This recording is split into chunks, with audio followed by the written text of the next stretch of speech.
Assalamualaikum warahmatullahi wabarakatuh.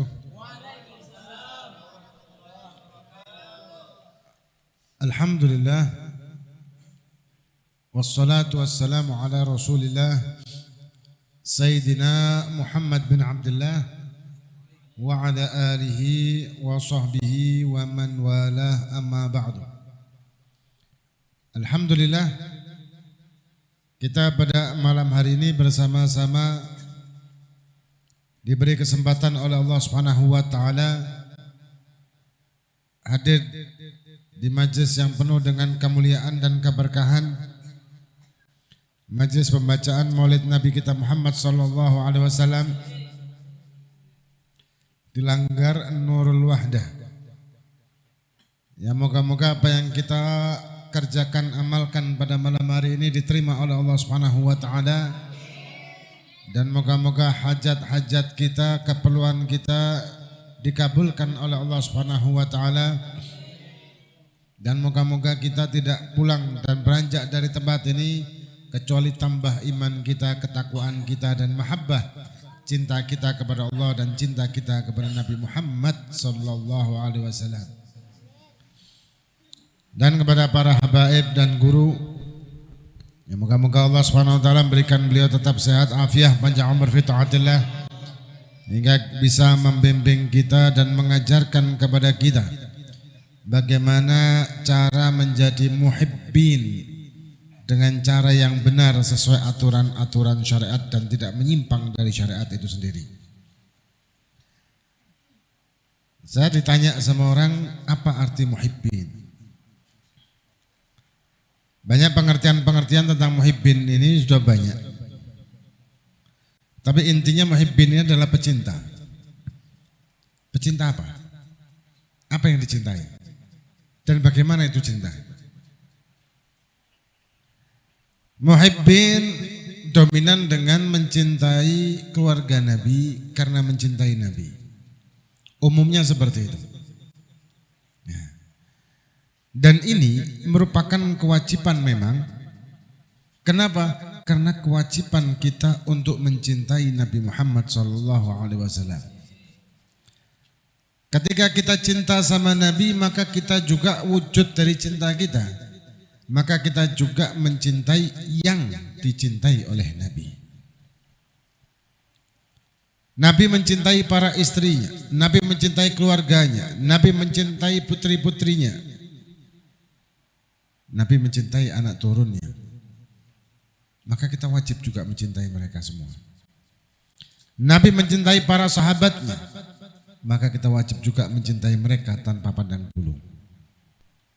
Nabi mencintai penerusnya, yaitu para guru, para kiai, para ustadz, maka kita juga wajib mencintainya. Nabi mencintai umatnya, maka kita juga wajib mencintai sesama kaum muslimin dan saling peduli kepada sesama kaum muslimin. Dan cinta ini, konsekuensi dari cinta tersebut adalah kita akan bersama orang yang kita cintai. Ini janji Nabi. Ketika ada seorang gurun atau badui bertanya sama Nabi dan dia menceritakan bahwa ya, Nabi Anda tidak punya apa-apa, amal-amalan amal biasa aja. Cuman anak punya satu kelebihan, yaitu aku cinta kepadamu lebih dari siapapun. Di mana aku nanti di yaumil qiyamah, di mana? Apa jawab Nabi? Anta ma'a man ahbabta. Engkau bersama orang yang kau cintai. Dalam riwayat lain, versi lain juga mengatakan, Nabi bersabda, Al-mar'u ma'a man ahab. Seseorang nanti di yaumil qiyamah akan bersama orang yang dia cintai. Dan cinta ini juga bisa menolong kita. Di dalam kitab Fathul Alam yang dikarang oleh Syekh Muhammad Al-Jardani, juz 1 disebutkan di situ, menceritakan tentang sirat atau jembatan. Yang jembatan ini lebih tajam dari pedang dan lebih tipis dari rambut. Lebih tipis dari rambut dan lebih tajam dari pedang. Ketika semua manusia sudah digiring ke tepian sirat tersebut atau jembatan, yang di bawah jembatan ini ada Jahannam. Di bawah jembatan ada Jahannam. Kemudian ada suara mengatakan, nakkisu ru'usakum wa ghaddu absarakum. Inna Fatimah binta Muhammad satamur. Tundukkan wajah-wajah kalian dan pejamkan mata-mata kalian. Karena Fatimah putri Nabi kita Muhammad sallallahu alaihi wasallam akan lewat. Lewat Siti Fatimah. Tapi enggak sendirian. Bersama siapa? Bersama para muhibbin. Para pecinta. Di situ disebutkan sab'un alf, 70.000. Tapi dalam kaidah bahasa makna 70.000 ini penyebutan jumlah yang tak terbatas. Bukan pas persis presisi, bukan. Bukan penyebutan presisi tapi penyebutan jumlah yang tidak terbatas.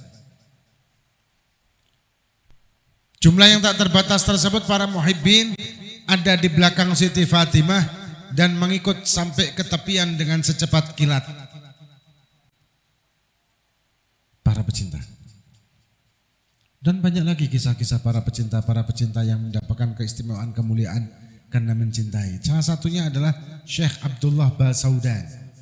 Beliau seorang syekh alim alamah dan ahli tariqah, dan mungkin bisa kita ketahui dengan Hadrah Basaudan setiap Selasa sore biasanya kalau di Hadramut. Kalau tidak salah di sini ada juga di Amuntai sini. Hadrah Basaudan, kumpulan dari beberapa tawasul. Beliau bukan habaib, bukan dzurriyyah Nabi, tapi muhibbin yang luar biasa. Pecinta keluarga Nabi yang luar biasa.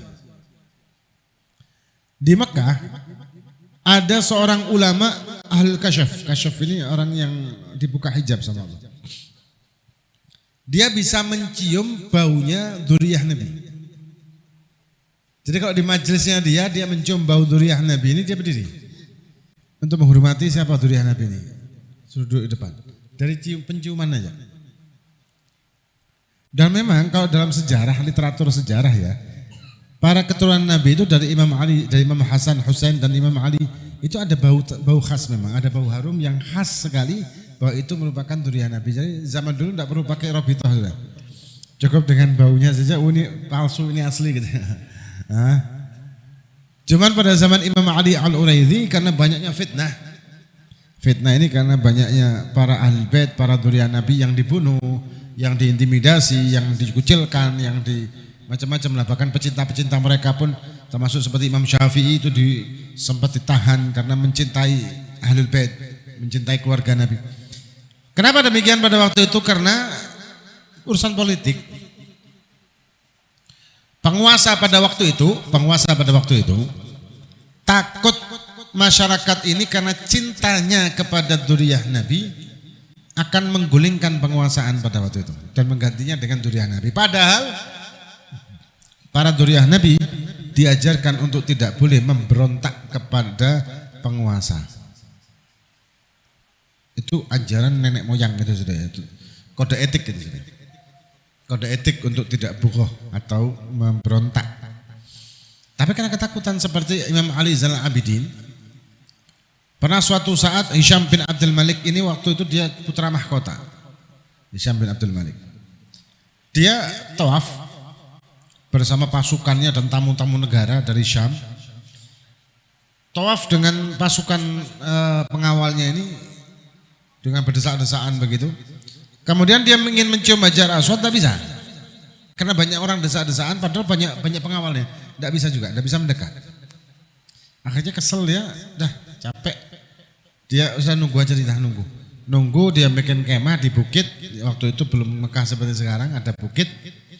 Dia bikin kemah, istirahat di situ sambil ngelihat orang-orang yang tawaf, kelihatan di bawah. Sambil ngobrol-ngobrol sama orang-orang Syam, tamu-tamu negara. Enggak berapa lama ada satu orang sendirian, orang kurus sendirian datang ke tempat tawaf pakai pakaian ihram. Subhanallah, ketika orang-orang yang sedang tawaf tadi melihat sosok orang kurus ini datang ke tempat tawaf, mereka berhenti. Dari tawafnya ini berhenti. Segitu banyak orang itu berhenti serentak. Dan kemudian membukakan jalan ke Hajar Aswad. Jadi satu orang ini dengan langkah tenang, santai, tanpa berdesakan jalan menuju Hajar Aswad, mencium Hajar Aswad. Kemudian balik kanan melakukan tawaf dan masyarakat semuanya yang tawaf di situ ngikut. Tapi tidak ada satu pun yang nyenggol beliau. Semuanya menjaga. Tanpa mendesak-desak beliau. Yang lainnya berdesak-desakan. Sampai Hajar Aswad lagi putaran pertama, nyium lagi. Balik lagi, mutar lagi. Terus 7 kali putaran, 7 kali nyium Hajar Aswad. Tanpa berdesak-desakan. Orang-orang Syam bingung. Siapa ini orang? Tanpa pengawal, tanpa bodyguard, tanpa pasukan-pasukan bersenjata apa segala macam. Cuman sendiri. Bisa nyium Hajar Aswad perputaran. Tanpa ada yang nyenggol, tanpa ada yang berdesakan dengan beliau, tanpa ada yang menyulitkan beliau dalam melangkah. Siapa ini orang? Kaget kan? Tanya, ya Hisham, man huwa? Hisham ini tahu. Hisham ini tahu. Cuman hasadnya timbul, hasud. Marah Hisham ini. Tidak terima dia. Hisham dengan pongkahnya, dengan ketusnya menjawab, la a'rif.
M4M ya, wah, hah?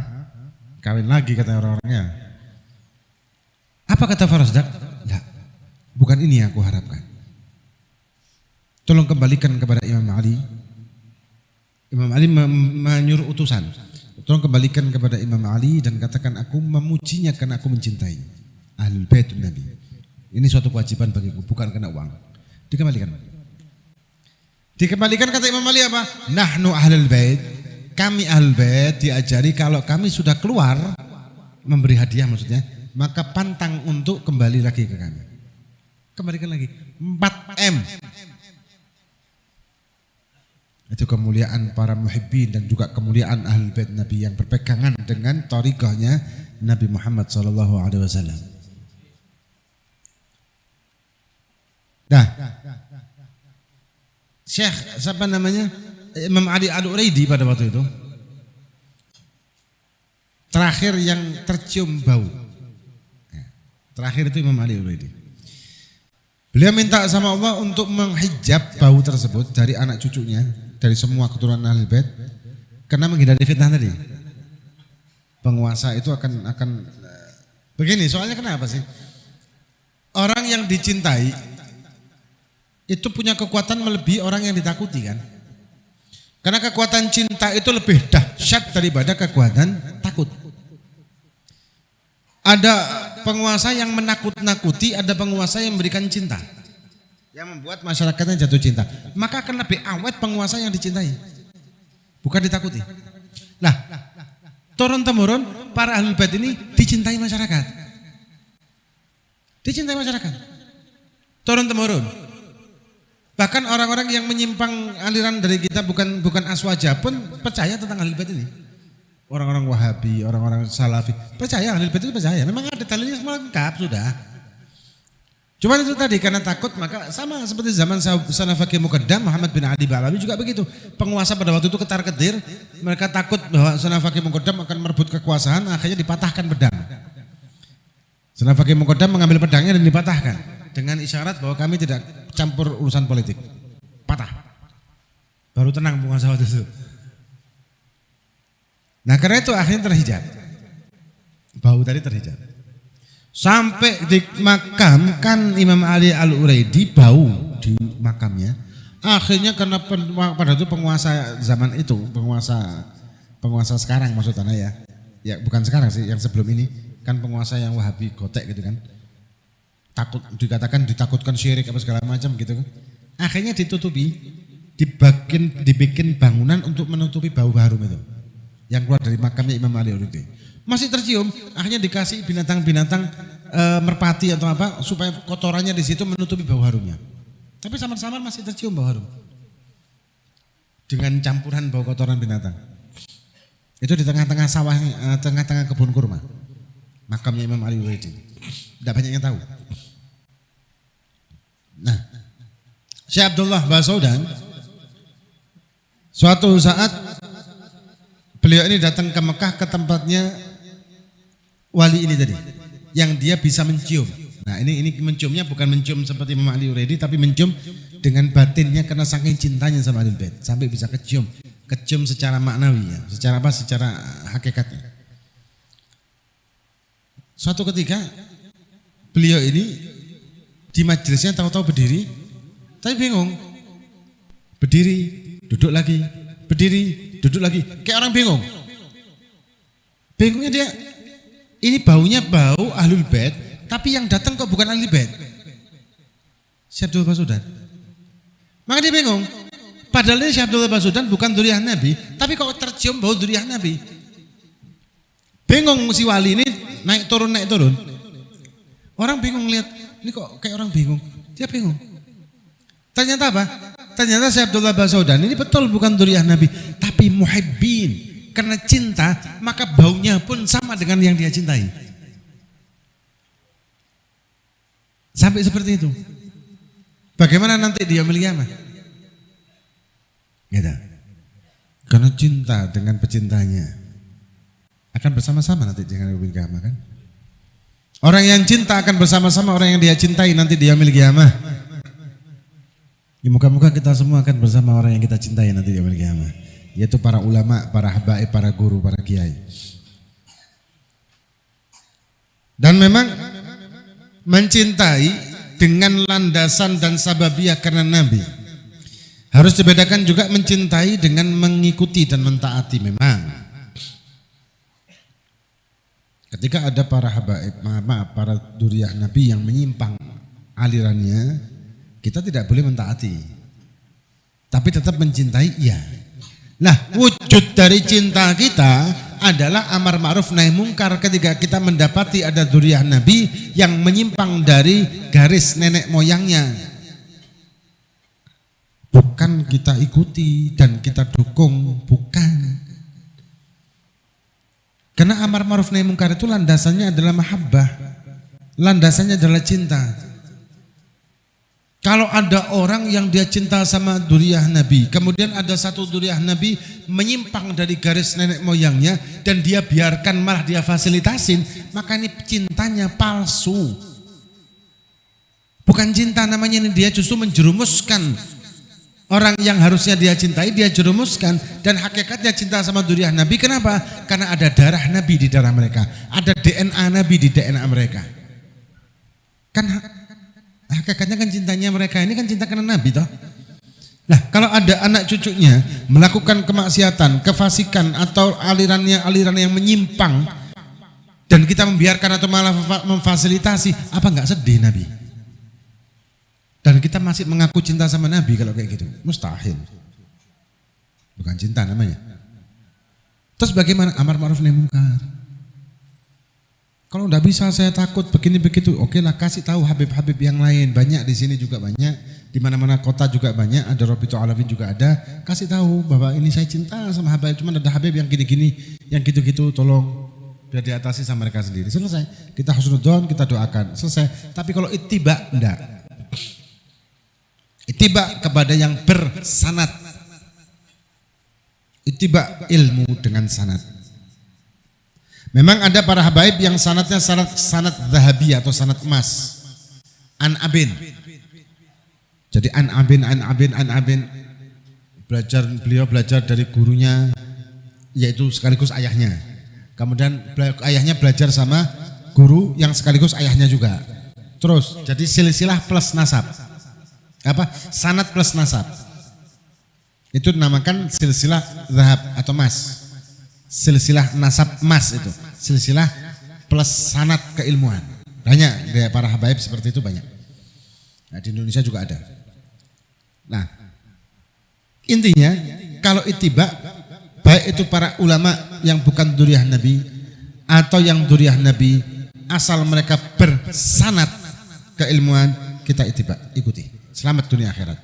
Kalau cinta, maka kita pandang bulu siapapun kita cintai. Mau itu habibnya soleh, ulama, orang biasa, orang pasar mungkin, atau orang yang bukan santri, kita cinta. Kenapa? Karena kita cinta, hakikatnya cinta sama Nabi, yang ada darah Nabi di darah mereka. Dan ini sesuai dengan lebih dari 60 hadis tentang dzurriyyah Nabi.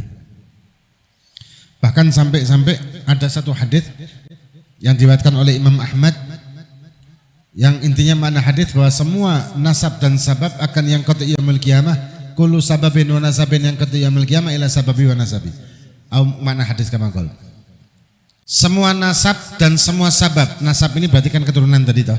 Kalau sabab ini karena pertalian perkawinan, itu akan terputus sampai yaumil qiyamah, kecuali yang berkaitan nasab denganku atau yang berkaitan hubungan kekeluargaan perkawinan denganku, yaitu mantu-mantu Nabi. Maka itu banyak pada zaman Imam Hasan, sampai pada waktu itu banyak orang tua yang menikahkan anak perempuannya kepada Imam Hasan, walaupun tidak dukhul. Jadi setelah akad nikah, gobetu nikah wa tazwijah selesai, terus langsung ditalak. Kenapa demikian? Walaupun ada yang dukhul, ya, ada yang enggak. Itu lebih dari 100 perempuan. Akad nikah, talak. Akad nikah, talak. Kenapa? Karena begitu akad nikah, maka spontan si perempuan ini menjadi menantu Nabi. Dan bapak dan ibu dari si perempuan ini menjadi besan Nabi. Dan tidak ada namanya mantan menantu dan mantan mertua, itu tidak ada. Tidak ada. Walaupun sudah cerai, tetap namanya mantu ya mantu, tetap mahram, tetap tidak batal wudu, tetap haram dinikah selamanya. Jadi mantan menantu itu tidak ada dalam hukum. Tapi kalau dalam sosial ada ya. Kalau dalam sosial kalau sudah cerai sama anaknya, wah tidak mau ketemu lah ini. Nah, itu mantan menantu saya. Padahal tidak ada loh mantan menantu itu. Mantan istri ada, mantan istri, mantan suami ada. Tapi kalau mantan menantu tidak ada. Mantan mertua juga nggak ada. Atau mantan ibu tiri itu juga nggak ada. Nggak ada, tetap selamanya, tidak berubah. Walaupun statusnya berubah, tetap mahramnya tetap. Sampai seperti itu untuk masuk ke dalam kemuliaan keluarga Nabi Muhammad SAW dan menjadi orang-orang yang muhibbin. Nah, kemudian bagaimana supaya kita bisa menjadi orang-orang yang muhibbin ini? Dikatakan, ini maaf kurang 4 menit ya, berarti saya singkat aja. Dikatakan di dalam satu pepatah, innal muhib liman yuhib muti'u. Itu kuncinya. Kita bisa dikatakan sebagai muhibbin kalau kita taat. Taat di sini dalam hal melaksanakan syariat, menjalani syariat. Tapi kalau kita tidak melakukan itu, maka jangan kita menjadikan atau menganggap diri kita atau mengakui diri kita sebagai muhibbin. Mengatakan saya muhibbin tapi enggak sholat. Saya muhibbin tapi tidak nutup aurat. Saya muhibbin tapi membiarkan anak istrinya tidak menutup aurat. Ini bukan muhibbin KW. Kalau memang pecinta keluarga Nabi, maka jadikan keluarga kita sebagai keluarga Nabi, seperti keluarga Nabi, dalam arti terdidik dalam agama, terdidik dalam syariat. Kalau kita mencinta sama Nabi, sama keluarga Nabi, maka berusahalah ittiba dengan segala hal kepada mereka dalam hal-hal yang sifatnya syariat. Kita jaga adab akhlaknya kita juga seperti mereka menjaga adab dan akhlaknya. Kita jaga juga keluarga kita sebagaimana mereka menjaga keluarganya dari hal-hal yang menjadikan kemurkaan Allah. Intinya berusahalah untuk mengikuti apa yang mereka lakukan dalam hal beragama. Kalau hanya sekedar mengaku muhibbin banyak. Tapi kalau benar-benar muhibbin, ini syaratnya. Innal muhib liman yuhib muti'u ini. Dan kita tidak bisa menjadikan diri kita taat kepada para dzurriyyah Nabi, para ulama, para habaib, para kiai, para guru, kecuali kita ta'lim. Kita kajian ilmu syariatnya Allah Subhanahu wa taala melalui para guru-guru yang bersanad tadi yang kita bahas. Baru kita bisa menempatkan posisi sebagai muhibbin sejati. Bukan hanya kata-kata lisan. Bukan hanya sekedar cium tangan bolak-balik 1000 kali, bukan. Para habaib, para dzurriyyah Nabi tidak menginginkan itu semuanya. Para habaib yang merupakan ulama turunan Nabi menginginkan umat mengikuti Nabi, mengikuti jejak Nabi dengan sanad yang telah beliau bawa dan diberikan kepada kita untuk dibawa ke Nabi, bukan dibawa kepada dirinya. Bukan dibawa kepada dirinya. Ad-da'i itu tidak mengajak orang kepada dirinya.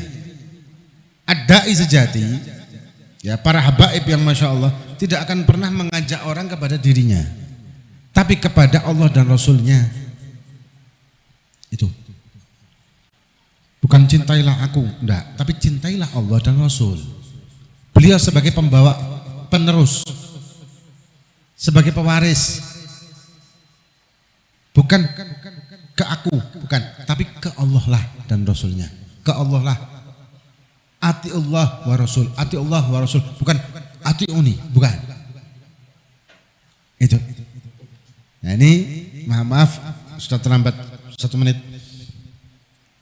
Moga-moga apa yang kita bahas pada malam hari ini sedikit banyak bisa bermanfaat bagi kita, bisa menambahkan hikmah, bisa menambahkan ilmu syariat Allah Subhanahu wa taala dalam kehidupan kita, dan moga-moga kita nanti di yaumil qiyamah dipimpin para habaib, para kiai, para guru, para ustadz masuk ke dalam rombongan Nabi kita Muhammad SAW, dan moga-moga kita diakui oleh Nabi sebagai umatnya zahir, batin, dunia dan akhirat. Hada ma'akul lakum wal afu minkum. Wassalamualaikum warahmatullahi wabarakatuh.